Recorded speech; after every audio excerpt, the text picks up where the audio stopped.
2장 13절에서 22절입니다. 요한복음 2장 13절에서 22절.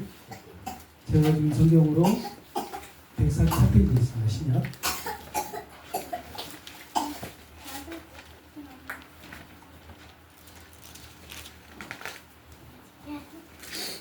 준비되어 있으면 한 절씩 들어보겠습니다. 유대인의 유월절이 가까운지라 예수께서 예루살렘으로 올라가셨더니 성전에서 토요일과 믿음이 많은 사람들과 돈 많은 사람들이 앉아있는 것을 보시고 노끈으로 채찍을 만드사 양이나 소를 다 성전에서 내쫓으시고 돈 바꾸는 사람들의 돈을 쏟으시며 상을 엎으시고 우리 파는 사람들에게 이르시되 이것을 여기서 가져가라. 내 아버지의 집으로 장사하는 집을 만들지 말라 하시니 제자들이 성경 말씀에 주의 전을 사모하는 자심이 나를 삼키리라 하는 것을 기억하더라. 이에 유대인들이 대답하여 예수께 말하기를 네가 이런 일을 하니 무슨 표적을 우리에게 보이겠느냐. 예수께서 대답하여 이르시되 너희가 이 성전을 헐라 내가 사흘 동안에 일으키리라. 유대인들이 이르되 이 성전은 46년 동안의 지었거늘 네가 3일 동안에 일으키겠느냐 하더라. 그러나 예수는 성전은 자기 육체를 가리켜 말씀하신 것이라. 죽은 자 가운데서 살아나신 후에 제자들이 이미 말씀하신 것을 기억하고 성경과 예수께서 하신 말씀을 믿었다. 아멘. 우리 함께 신앙 고백할까요? 예수스 에스티노 크리스토스. 예수스 에스티노 크리스토스. 다시 한번 하겠습니다. 예수스 에스티노 크리스토스. 예수스 에스티노 크리스토스. 예수는 그리스도이십니다. 예수는 그리스도이십니다. 그렇습니다. 예수는 그리스도이십니다. 자, 오늘 2달 만에 우리 강사님 설교하시는데 은혜 많이 받으시기 바랍니다.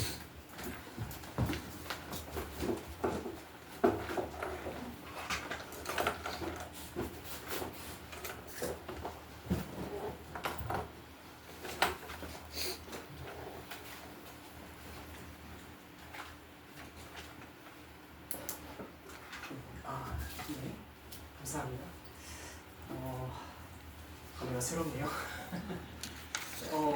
되게 오늘 처음 뵙는 분들도 있고 또 신기한 건 제가 좀 너무 TMI일 것 같지만 자매가 왔잖아요.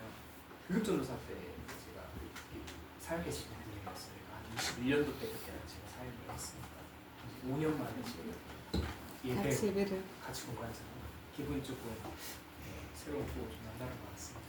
인사도 되고 설교 앞서서요 좀 양해를 구하는 것은 물론 줄인다고 줄였지만 듣는 분들에게는 조금 저게 줄인 거야 할 수도 있으세요. 그런데 굉장히 많은 내용을 정말 많은 내용을 줄였고 그래서 조금 걱정은 됩니다. 사실 가지를 많이 썼기 때문에 기존에 제가 이제 앞선 몇 달 동안 설명드렸던 형식이 아닐 수도 있어요. 좀 많이 드문드문 할 수 있는데 오늘의 내용은 좀 성전에 관해서 좀 핵심을 잡고 그 핵심을 위주로 조금 큰 맥을 설명하는 것으로 마치도록 하겠습니다. 네, 들어가 볼게요. 제가 늘 제 설교를 들으셨던 분들은 이제 조금 외우셨을 것 같아요. 요한복음은 어떤 것이라고 말이죠? 네, 맞습니다. 네, 감사해요. 네. 창세기적인 암시가 들어간 책이다라고 제가 말씀드렸어요. 그런 의미에서 요한복음 새 창세기의 책이다. 제가 이렇게 표현을 한 것 같습니다. 이 말은 뭘까요? 구속사적인 관점에서 요한복음을 들여다봐야 한다는 거예요. 요한은 의도적으로 요한복음을 그냥 쓴 게 아니라 마치 요한복음을 읽는 사람이 창세기를 다시 읽는 것 같은 느낌을 받도록 요한은 의도적으로 요한복음을 기록하고 있다. 이렇게 설명했습니다. 이 맥락에서 오늘 또 똑같이 펼쳐집니다. 아마 조금 더 심화가 될 것 같은데요. 13절, 14절에 보면 우리가 좀 잘 아는 내용일 것 같아요.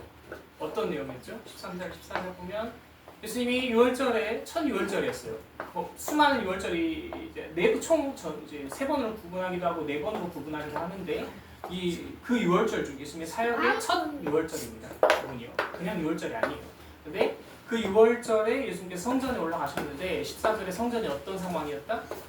완전 장터, 시장 바닥이었다라는 거예요. 굉장히 성전이지 못하고 변질된 모습으로 나타난 좀 모습이 보입니다. 이 구간만 이해하는데도 사실 구약적인 배경이 어마어마하게 들어가고 어제 목사님에게 연락이 왔었어요. 좀 이것을 예상하고 내가 전화했다. 좀 줄였으면 좋겠다 해서 하는데 사실 목사님도 동의하셨다시피 이 내용만 해도 19장으로 나눠도 될 만큼 굉장히 좀 구약적인 배경이 굉장히 많아요. 그렇기 때문에 요한복음은 어려운 거예요. 예. 요한은 철저히 구약에 능한 사람이었어요. 유대인이었거든요. 근데 우리는 모르잖아요. 그러니까 요한복음을 보는 자들도 마찬가지예요. 그냥 설명할 필요 없이 다 알거든요. 근데 우리는 모르니까 그걸 다 설명해야 되고 넘어가다 보니까 시간도 부족하고 다 헤아릴 수가 없어요. 그런 한계가 있기 때문에 이해하시고 보시면 됩니다. 성전. 성전의 기원은 어디서부터 출발했을까요? 성전의 시작. 말이 어렵죠. 성전의 기원은요 어디서부터 시작되냐면 우리가 잘 압니다. 에덴입니다.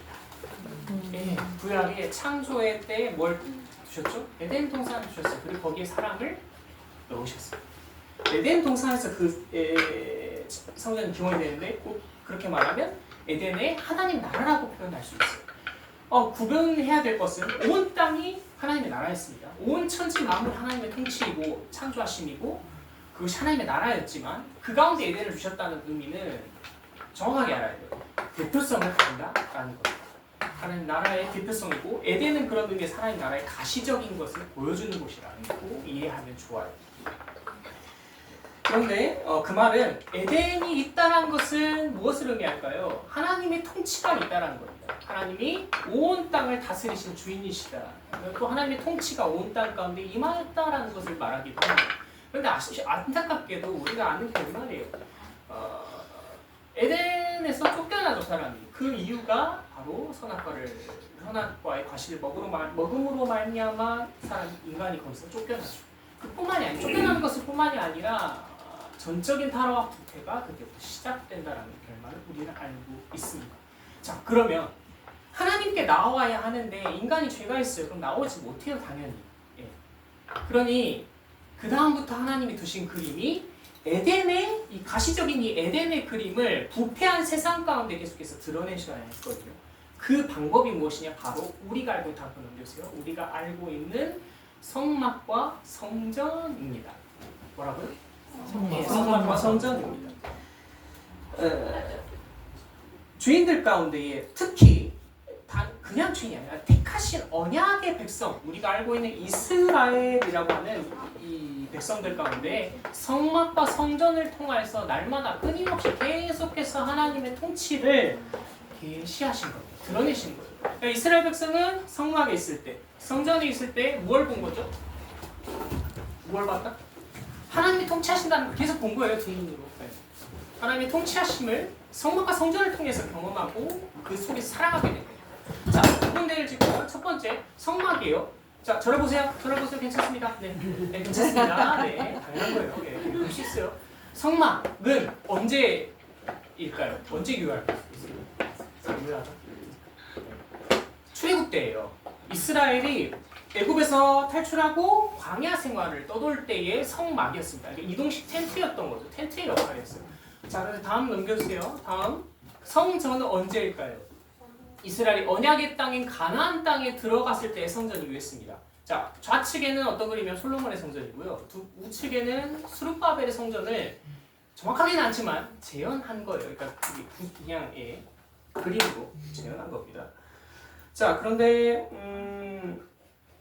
이 두 성전과 성막을 통해서 제가 하나님의 통치를 드러내셨고 하나님은 거기에 임재하셨다고 제가 말씀을 드렸어요. 자, 그런데 이게 궁극적인 그림이 아닙니다.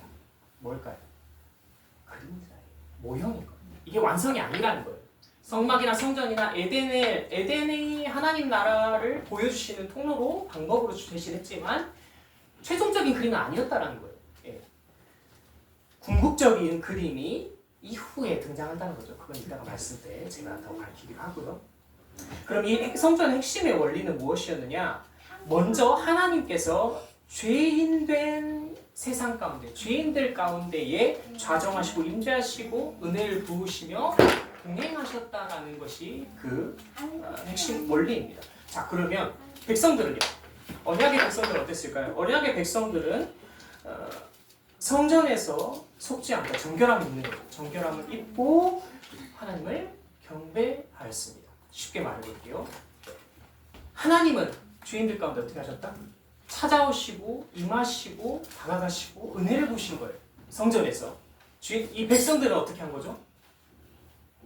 하나님 앞에 그렇죠. 죄사함을 얻고 이곳에서 경배한 거예요. 그러니까 성전에서 뭐가 이루어지는 거죠? 신인 하나님과 인간의 관계가 이루어지는데 중요해요. 먼저 인간이 다가간 게 아니에요. 신이 그렇죠. 하나님이 강림하심이 성전에서 미리 드러나고 있죠.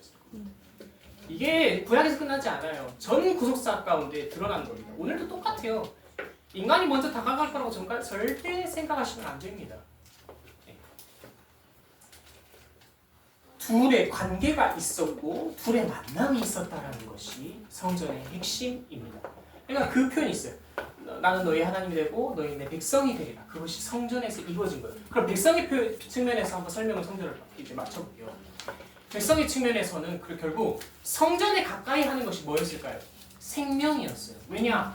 성전에서 하나님이 그냥 이렇게 나타나시고 그게 아니라 성전의 주요 기능 중에 하나가 뭐냐면 나바르라고 하는 하나님이 말씀하시는 거예요. 나바르라고 하는 하나님의 말씀이 성전에 있었어요. 그것이 가시적으로 눈에 어떻게 보이느냐? 지성소의 그 법궤 위에 시운자 그 위에 죄카한 하나님의 영광이라고 해서 그게 가시적으로 쫙 펼쳐진 거예요. 그것이 온 기구를 통하여서 하나님이 말씀하신다라는 것을 했어요. 그 구절 있죠. 쉐마 이스라엘, 들으라 이스라엘아. 백성은 늘 그래서 성전의 중심을 끼고 살았던 겁니다. 구약의 텐트도 마찬가지고 성전도 마찬가지고 이스라엘의 진영이나 온 땅의 구도가 성전을 가운데 중심으로 하는 구도로 모여지게 된 거예요. 그 말은 뭘까요? 성전은 내 삶의 중심이라는 거예요. 성전은 나의 이스라엘의 정체성이었고 뭘까요? 전부였다라는 걸 말합니다. 왜? 생명을 얻으니까요. 이스라엘에게는 태생부터 그게 있었어요. 성전을 가까이 하는 것. 하나님의 곁에 있는 것이 내가 생명을 유지하는 것이라고 생각을 했다라는 겁니다. 하나님께 떨어진다면 당연히 생명이 그치는 것을 생각했죠. 하나님의 백성은 하나님의 생명, 하나님께 붙어있음을 알면 생명을 공급받는다고 생각을 했어요. 그러면 성전에 가지 않는다는 건 뭘까요? 언약의 백성에서 그침을 선언해요. 이게 단순히 백성에서 떨어져 나간다라는 의미가 아니라 너를 쫓아낼 거야가 아니라 너의 생명은 거기까지라는 거. 너의 사망 선언을 말한다라는 거. 성전은 이와 같은 거죠. 그러니까 단순한 의미가 아니에요. 성전, 고고학적 유물 이게 아니라는 거예요. 그들에게는 전부였어요. 삶의 문화와 양식과 사회를 움직이는 전부였다라는 사실입니다. 성전만 볼까요? 그러니까 성전에서 그들이 뭐 했을까요? 제물을 드렸겠죠. 당연히 제사를 했을 거예요. 제사의 예배를 했을 겁니다. 이게 단순한 게 아니라 당연히 성전도 율법을 통해서 말씀하셨지만 성전에서 지내는 절기들 또한 율법을 따라서 행해졌습니다. 그렇기 때문에 오늘 본문에서 나오는 제물의 매매가 등장하는데 이 또한도 마찬가지인 거예요. 그들은 율법의 절기를 따라 성전에서 제사했고 그 제사를 통해 하나님의 인재를 경험했습니다. 그러기 위해서 뭐가 필요할까요? 제물이 필요한 거죠. 제물이 필요해요. 그런데 자 생각을 해보세요. 양을 끌고 와서 성전에서 제사를 해야 돼요.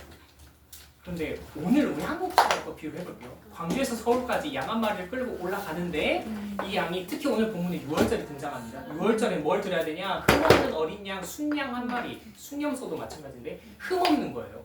그러니까 상처도 없을 뿐더러 정결하게 구별된 겁니다. 그러면 광주에서 서울까지 올라가는데 상처 하나 없이 올라갈 수 있는 경우가 없죠. 그렇죠. 네. 그런 문제가 있는 거예요, 현실적으로. 저 북방인 단내 땅에서부터 남쪽인 예루살렘 처헌주나 아까 제가 첫 컷에 보여드렸지만 최고도 해발보다 가장 높은 산이에요. 이스라엘 전 지역에서. 그 산까지 올라가려면 어떻게 됐을까요? 이게 말도 안 되는 거예요. 그래서 현실적인 이런 문제 때문에 율법이 있습니다. 이 신명기 14장 24절부터 26절에 이런 경우를 위해서 현실적인 문제를 위해서 너희가 재물을 끌고 오는 게 아니라 그만한 돈을 바꿔서 가지고 성전에 오면 어떻게 재물을 사도록 하겠다라고 허락하신 말씀이 있었어요. 그게 오늘의 배경의 전제가 되는 재물의 매매인 거예요. 예. 환전도 마찬가지입니다. 환전은 왜 그랬냐면 출애굽기 30장에 보면 이스라엘 성인 남성은 무조건 성전세를 바치도록 했어요. 당시에는 은 반세겔이라고 나오는데 성전세, 지금 현금과 같은 개념으로 반드시 바치도록 했습니다. 이게 단순한 게 아니라 짧게 짚고 넘어가면 이스라엘의 공동체 의식 때문에 그래요. 우리는 한 하나님의 백성이다라는 의식 때문에 그렇습니다. 더 설명하기 너무 시간이 없으니까 넘어가도록 할게요. 제가 왜 이렇게 설명할까? 이게 잘 이어졌으면 모르겠죠. 그걸 지키는 자들도 지키는 뿐만이 아니라 이게 모형이라는 걸 알았으면 이렇게까지 제가 설명할 필요가 없을 거예요. 그런데 잘 보세요. 14절까지 오늘 본문에 문제 상황이 발생을 했잖아요. 성전이 시장바닥이 됐단 말이에요. 그러면 어떻다는 거죠? 안 됐다는 거예요. 하나도. 어떻게 안 되는지 제가 설명을 드려볼게요. 첫 번째는요.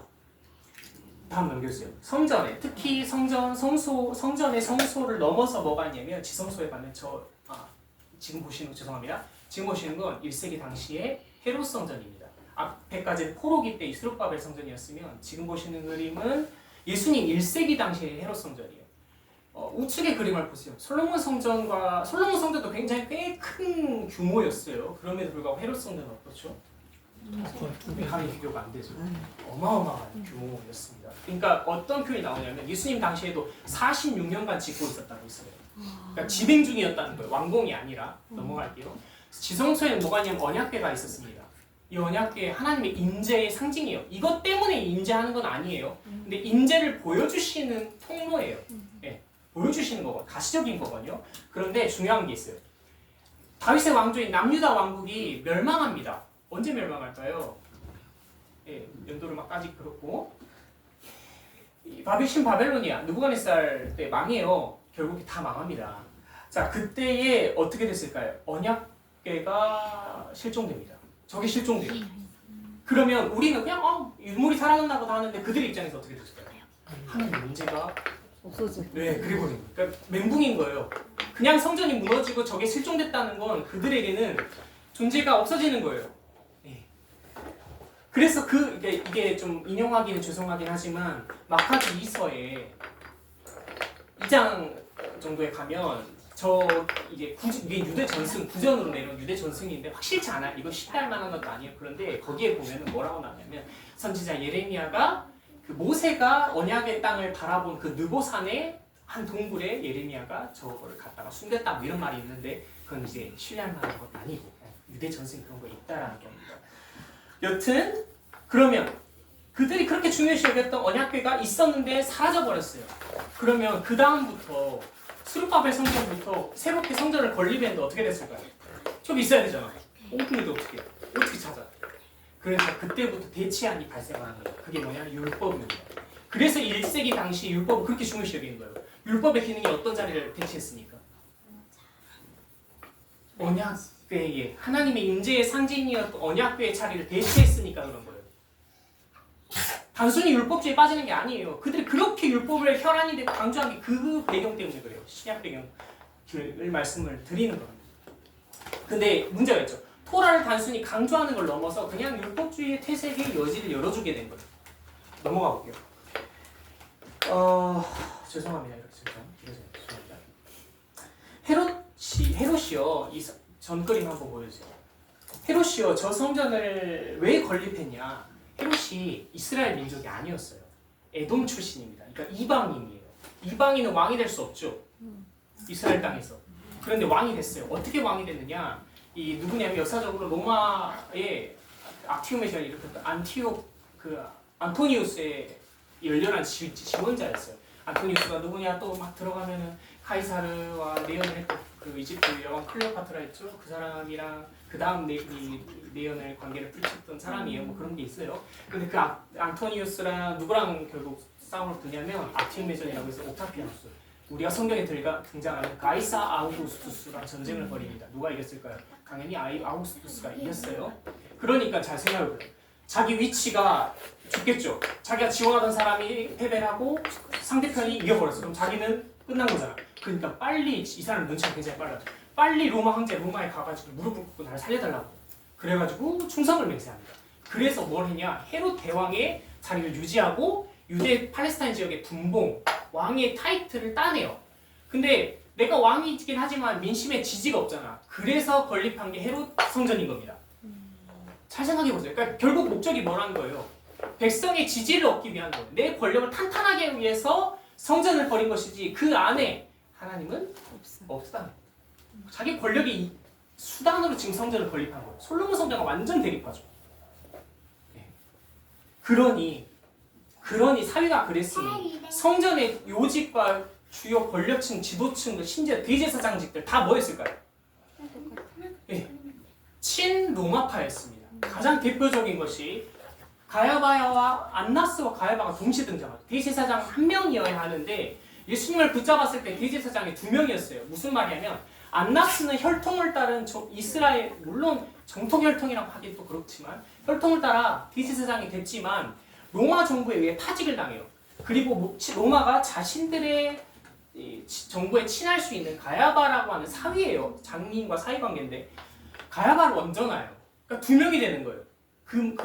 그걸 통해서 성전의 전체가 안나스와 가야바 가문의 노름거리가 됩니다.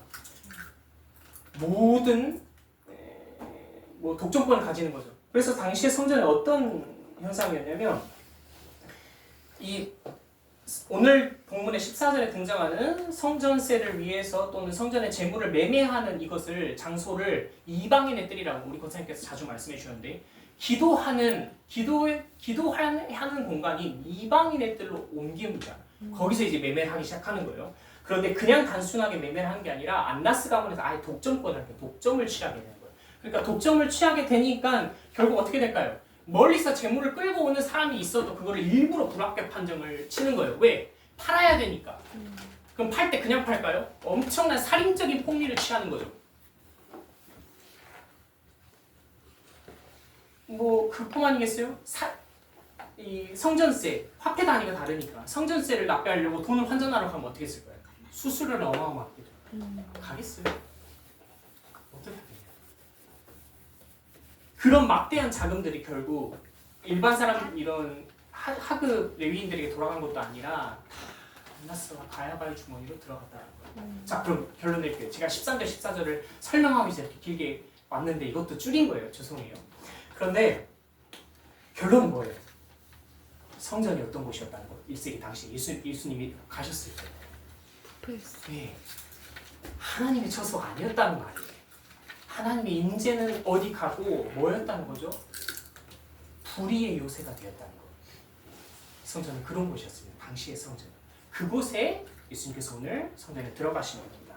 자, 15절 가볼게요. 같이 읽긴 그러니까 15절을 눈으로 확인해 보세요. 15절에 채찍을 만들어서 이렇게 노끈으로 채찍을 만들어서 그 장사하는 이들을 내쫓으셨다. 부정과거, 단순 과거 시제로 지금 헬라어가 쓰여 있고요. 17절에 가보면 그런 모습을 통해서 제자들이 예수님의 모습을 보니 이러이러해서 열심히 나를 삼킬 것이다 라고 미래 시제로 지금 쓰여져요. 자, 15절은요. 잘 보세요. 15절은 말라기 3장 1절을 성취한 구절입니다. 거기 본문에 뭐라고 하냐면 언약의 사자가 하나님의 때에 성전에 이르러서 성전과 레위 자손을 깨끗하게 하실 거라는 예언이 있어요. 그것이 지금 예수님의 모습을 통해 성취되는 걸 말하는 거고요. 17절에 어떤 거죠? 17절에 주님의 집을 위한 열심히 나를 삼킬 것이다 라는 것을 제자들이 예수를 통해 봤다. 이 말은요. 시편 69편 9절을 인용한 겁니다. 근데 이게 어떤 거냐면 고난받는 의인의 시예요. 단식시이고 저주시입니다. 고난받는 의인이 여호와의 구원을 갈구하는 거예요. 갈구하면서 그분을 신뢰하고 찬양하며 원수를 향해서 탄식과 저주시를 내뿜는 겁니다. 이걸 통해서 뭘 말합니까? 요한은 공통적인 건 언약의 메시아가 등장할 것이다. 그 메시아가 누구다? 오늘 본문에 등장하는 예수님이라는 거예요. 예수님이 성전에 가신 게 그냥 올라가신 게 아니라 절기를 지킨다는 의미에서 그치는 게 아니라 말라기에서 말하는 시편에서 말하는 언약의 메시아가 드디어 성전에 입성하셨다라는 걸 말하는 겁니다. 그뿐만이 아니라 인간의 욕망의 도구로 변질된 성전과 제사를 종식시키고 심판하실 것을 말합니다. 참된 모습으로 성전을 회복하실 것을 선언하는데 거기서 끝나는 게 아니라 이제 미래 시제를 제가 쓰였다고 했죠. 17절에. 그것 때문에 뭘 말하는 거냐면 이후에 곧 이 언약의 메시아가 나무에 달리는 때가 올 것이다라는 걸 예고한다. 이해되시죠? 벌써 그때가 언제인지 또 이제 말씀드려볼게요. 결국 악의 세력이 축출되고 물러나고 구약의 모든 언약이 완성될 것이다를 지금 먼저 제시하고 있는 거예요. 이것을 단순히 보이는 게 아니라 예수님께서 채찍을 드시고 그들을 쫓아내시는 퍼포먼스를 통해서 지금 보여주고 계신다라고 말할 수 있습니다. 제가 그 이후에 언제까지 22절의 힌트가 나와요. 그 22절에 말하는 그때에 이것을 보고 깨달았다라고 말합니다. 16절 넘어가보세요. 16절 만들지 말라 금지입니다. 헬러 현재 금지형인데 이때에 내 아버지의 집을 장사하는 집으로 만들지 말라라는 거 지금 금지 명령을 하시는 거예요. 근데 잘 보세요. 내 아버지의 집이에요. 이 느낌 파가 오시나요? 자, 예수님 누구라고 했죠? 아까 16절에 메시아라고 지금 17절에 말했어요. 그런데 16절 그 가운데 뭐라고 말한다? 그 메시아가 하나님을 향하기를 내 아버지의 집이다라고 지금 말합니다. 네, 그렇죠. 맞습니다. 하나님을 내 아버지라고 지금 드러내시는 거예요. 계시하시는 거예요. 이걸 누구만 쓸 수 있을까요? 예수님만. 그겁니다. 3장 16절 표현을 빌리면 모노게네스 세상의 유일한 하나님의 아들인 거예요. 예수님만 쓸 수 있는 기독론인 겁니다. 구약의 성전을 향하여서 말씀하셨던 하나님이 이 말은 그런 하나님이 이제 성전에서 그와 같이 하지 말라라고 금지를 명령하시는 그것을 말씀하시는 분은 지금 등장하고 있다는 거예요. 요한복음 1장 1절의 표현을 빌리자면 그분이 누굽니까? 태초에 하나님과 함께 계셨던 태초에 하나님이셨던 로고스 말씀이신 그분이다. 예수님이시죠. 단순한 메시아로 끝나는 게 아니에요. 선지자다 그게 아니라는 겁니다. 하나님이셨다라고 표현합니다. 계속 가보겠습니다. 18절 유대인들이 이 말을 18절의 의미를 말합니다. 이 표현을 제가 의역을 드리자면 이런 표현이에요. 내가 이런 일을 행할 자격이 있다는 것을 입증할 권위의 표적을 보여라 라고 말합니다. 이 표적에 대해서 잠깐 말하면 이 성전 본문의 윗 본문이 뭐였죠? 제가 설교한 본문 중에 7표적이 등장해요. 7표적 중에 첫 표적인 가나의 혼인잔치예요. 그 첫 표적과 지금 성전의 본문을 지금 연결한 거거든요. 그런 의미에서 표적을 입증하라 라고 지금 말한다는 겁니다. 이유도 이따가 말씀을 드릴게요. 그러나 이 말을 통해서 요한은 이걸 극대화시키고 싶은 겁니다. 요한복음 1장 11절에 그를 영접하지 아니한 세력, 주님을 영접하지 아니한 세상이 곧 유대인이다라고 지금 드러내고 있는 겁니다. 그리하여 19절에 아주 오늘 말씀의 첫 번째 핵심입니다. 가장 핵심되는 구절입니다. 19절에 예수님께서 성전을 허물어라. 그러면 내가 3일 만에 세울 것이다 라고 말씀을 합니다. 저를 보세요. 아이러니. 유대인은 뭘 요구했죠? 표적을 입증하라고 지금 행위를 요구를 한 거예요. 기적을 요구했어요. 예수님은 뭘 말한 거죠 지금? 기적을 행하시는 게 아니에요. 뭔가를 표적을 7표적처럼 표적을 일으키시는 게 아니라 반어법을 섞은 말씀을 지금 말씀하시고 있거든요. 특히 이때에 이 성전을 허물어라 라고 할 때 이 성전에 대해서도 14절에는 헬라어 히에론이라고 해서 성전 전체를 말하는 건데 여기서는 19절에서 나오스라고 해서 지성소에 한하는 것을 말해요. 지성소를 한정하는 용법으로 지금 쓰고 있습니다. 지성소를 허물어라 라는 느낌인데 물론 정확하지 않지만 그러나 죄송해요. 다 설명될 수 없어요. 그런데 그 지성소를 허물어라 느낌이 오시나요?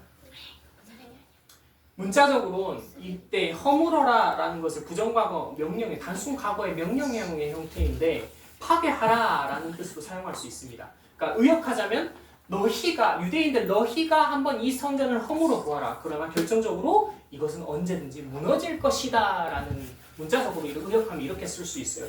그런데 요한의 궁극적인 의미는 장차 유대인들이 이 성전을 무너뜨리는데 그것이 건물의 성전이 아니라 주님의 때에 성전 되시는 누구? 예수를 무너뜨릴 걸 예고하는 표현이에요.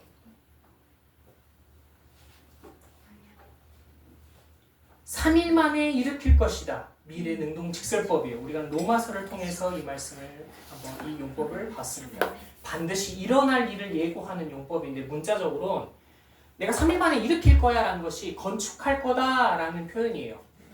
그런데 요한은 그렇게 사용하지 않습니다. 오늘 본문에서 부활하다 라는 의미로 사용한다는 거예요. 두 개를 종합시켜 볼게요. 구약의 모형인 건물의 성전은 예수의 십자가 죽으심과 함께 끝났다는 것을 지금 말합니다. 동시에 이제는 이 땅에 강림하신 하나님이신 예수께서 부활하심으로 새 성전을 세우셨다라는 것을 두 가지를 다 의미한다는 거죠. 헐라, 일으키겠다. 이 표현을 통해서. 요한은요, 이 말을 요한복음을 보는 그의 수신자들에게 이 말을 하고 싶었습니다. 결국 그것을 통해서 요한은 예수를 두고서 다시금 구약의 모형인 율법과 성전을 취할 필요가 없다는 거예요. 유대의 율법주의를 다시 회개할 필요가 없다는 걸 말합니다. 성전에 나아가서 성전이 전부인 것처럼 생각할 필요가 없다는 거예요. 이 건물의 성전을 휘황찬란한. 때문에 예수님은 자신의 신적인 강력한 의지가 담긴 표현을 예수님만 가능한 표현을 지금 이 목적을 위해서 이르시고 계시는 거예요. 말씀하시는 거예요. 들어야겠죠, 당연히. 그런데 그렇지 않아요. 유대인들은 단순히 텍스트만 이해한 채 이 헬라어 단어를 텍스트만 이해해가지고 이걸 그대로 적용합니다. 약 46년간 지었는데 네가 어떻게 일으킬래? 이런 20절에 이 표현을 씁니다. 어떤 모습일까요? 사사기서 4장에 보면 아벡 전투가 등장하잖아요. 그때 언약궤를 앞세우거든요. 언약궤만 있으면 이길 거라고 생각을 했어요. 저를 가르쳤던 교수님이 그 말을 했어요. 그들은 하나님을 섬긴 게 아니라 여호와라고 하는 신을 숭배한 거다. 출애굽 때는 안 그랬을까요? 출애굽 때 32장에 가면 뭐가 나와요? 신의 산 밑에서 모세는 율법을 받고 있는데 그때 나바르를 받고 있는데 뭘까요? 그때 이스라엘 백성은 황금 송아지를 만들어 놓고 이게 우리를 인도한 여호와다라고 표현한다는 말이에요. 그때랑 똑같은 거예요. 우리는 뭘까요? 21절. 그래서 오늘 말씀이 이제 두 번째 절정입니다. 진짜 절정입니다. 그럼 참된 성전은 무엇일까요? 예수님이 이렇게 말한 참된 성전은 무엇일까요? 21절에 이렇게 말합니다. 요한은 이것을 통해서 뭐라 말하냐? 예수님이 자기의 몸을 다신 것이다 라고 말합니다. 잘 들으세요. 이제 눈에 보이는 예루살렘의 성전의 시대는 끝났고 예수님 몸 자체가 하나님이 거하신 참된 성전이다. 즉 하나님과 인간이 만나는 유일한 장소가 되었다는 점을 선포하고 있으시다라는 겁니다. 놓치지 말 것은 이 점이요. 눈에 보이는 성전의 파괴는 예수님의 죽으심과 맞물려 있습니다. 다시 말씀드릴게요. 뭐와 맞물려 있다? 예. 눈에 보이는 성전의 종언은 무엇과? 예수님의 죽으심과 맞물려 있는 거예요. 주님께서 끝날에 십자가에 달려 죽으실 때에 눈에 보이는 건물의 성전은 끝난 겁니다. 더 이상 지킬 필요가 없는 거예요. 그러면 성전의 완전한 기능의 회복, 이 회복은 뭘까요? 예수님의 부활을 통해 성취되었다는 것을 오늘 본문을 21절을 통해서 느껴야 됩니다. 예수님이 그걸 미리 지금 예고하시는 겁니다.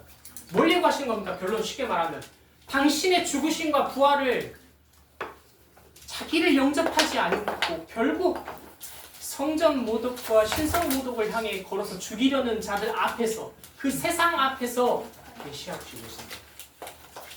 오늘 본문을 통해 우리는 이걸 봐야 된다는 거죠. 그리고 예수님이 말씀하시는 새 성전, 참 성전은 제3의 사물이나 모형이 아닙니다. 그런 성전 등장을 말하는 게 아니에요. 죄인을 구원하시기 위해 십자가 위에서 찢기신 예수 자신의 몸을 바로 예수님은 뭘 말하냐? 참 성전이요, 새 성전이라고 지금 말씀하시고 계시는 겁니다.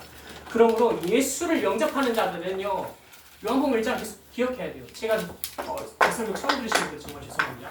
그러나 늘 들어하셨던 분들은 요한복음 1장의 프롤로그를 절대 잊으면 안 돼요. 그건 계속 반복될 거거든요.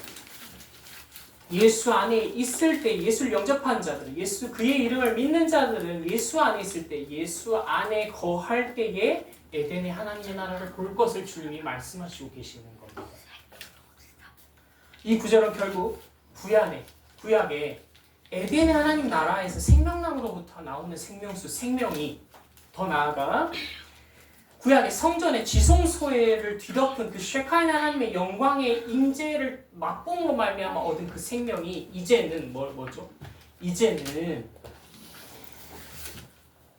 신약 예수께서 이 모든 것을 이루고 계신다는 것을 오늘 본문의 핵심을 통해 말한다는 거예요. 누구를 앞에서? 그가 아니라 자신들이 전부라고 여기고 휘황찬란한 이 성전이 완성이고 전부이다라고 영광스럽고 이것을 통해 이익을 얻고 있는 자들 앞에서 내가 성전이다. 내가 참된 성전을 회복한다라고 지금 이르시고 계신다는 겁니다. 22절 모든 동사가 부정하게 시제인데 이 말을 통해서 제자들은 당시 몰랐다는 겁니다. 제자들은 요한의 언급으로는 주님의 초림, 결국 십자가와 부활이 지난 후에 부활을 통해서 이것을 깨달았다라는 겁니다. 부활의 주님을 만나고 성령의 조명하심 속에서 구약과 신약의 모든 말씀이 그리스도 안에서 유기적으로 관통됨을 깨달을 때에 비로소 흔들리지 않는 신앙에 거하게 된다. 믿음 안에 거하게 된다는 것을 역설하신 말씀이에요. 잘 들으세요. 그렇다고 해서 깨달음이 우리의 믿음을 유지하는 게 아니에요.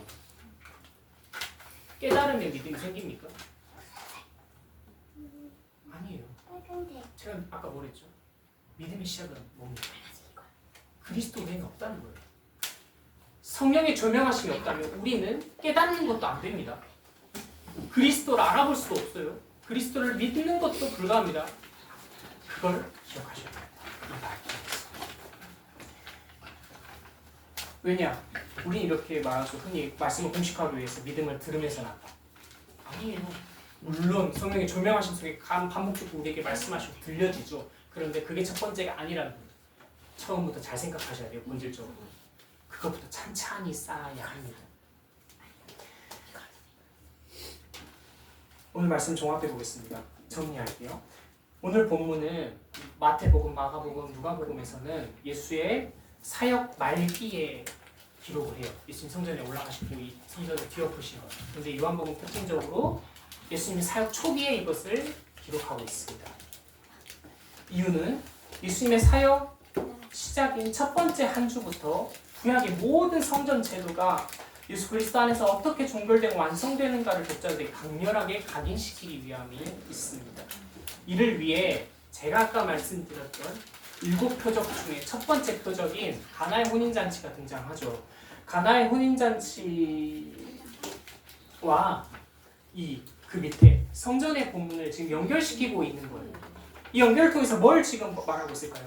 가나의 혼인잔치가 유대교 율법, 이 정결례식에서는 돌항아리가 등장하는데 유대교 율법이 예수로 성취되어 풍성한 새 포도주, 하나님 나라의 기쁨을 주시는 것으로 표현이 된다라면 그게 이어지는 성전의 오늘의 본문은 성전 사건은 구약의 성전이 성취되어 예수 자신이 참된 성전이 되심을 보여주는 이 상호의 연결설상을 보여주기 위해 같은 것으로 놓고 보고 있다는 같은 이장에 보고 있다는 겁니다.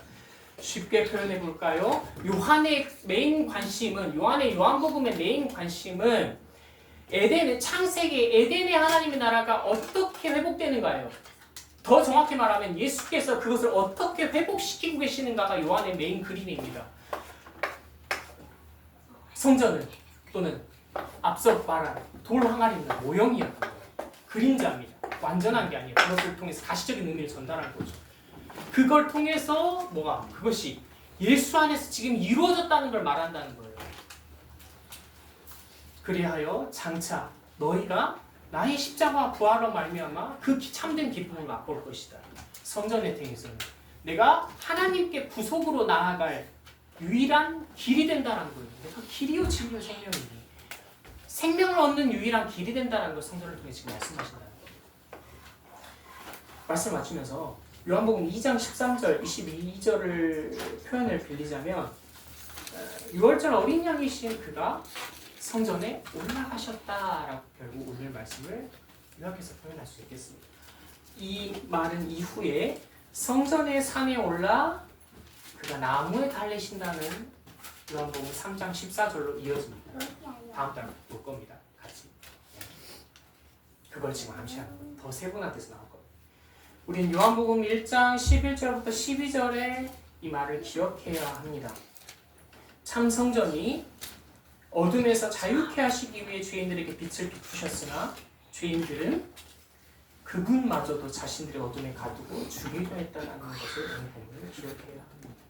그러나 예수님은 우리 1장 14절 봤어요. 요한복음 말씀이 육신이 되어 우리 가운데 거하셨다라고 말했는데 헬라 단어가 스케르네오라고 제가 또 말씀했습니다. 이 말을 떠올려봐야 돼요. 예수는 참 성전으로서 우리 가운데 거하셨습니다.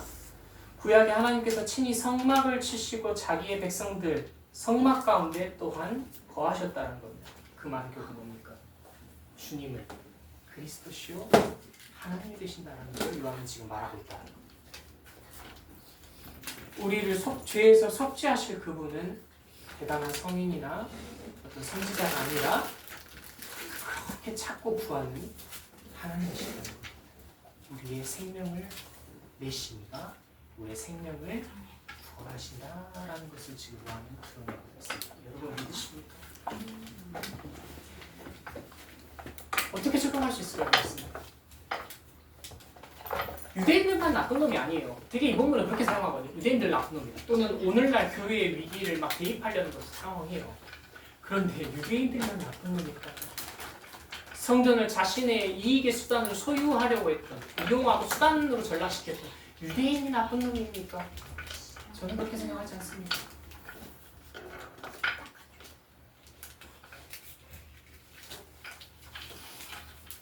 지식이, 깨달음이, 감정이, 감각이, 경험이, 의지가, 용기가, 본능이, 우리의 직관이, 부와 명예는 말할 것도 없을 거예요. 건물이, 어떠한 공간이, 또는 우리의 체제와 조직이, 또는 내가 그 안에 들어가 있다는 소속감이, 또는 그 안에서 되게 우리를 희열감이 느끼게 하는 프로그램이, 그런 우리의 교회의 전통이, 규율이 내 믿음을 유지하는 수단이라 전부라고 생각한다면 그런 나는 유대인과 다를 바가 없습니다. 더 못난 사람일 수도 있어요. 내 구원이, 내 생명이 지금도 거기서부터 왔다고 붙들고 산다면 그들이 성전을 붙들고 그렇게 죽었던 것처럼 나도 오늘 또 내가 바라보는 진리라고 여기는 걸 그걸 입에 물고 있다면 나도 그거 입에 물고 죽는 거예요. 그들처럼. 누가요? 언약 안에 있다고 말하는 그리스도인인 우리가 그런다는 겁니다.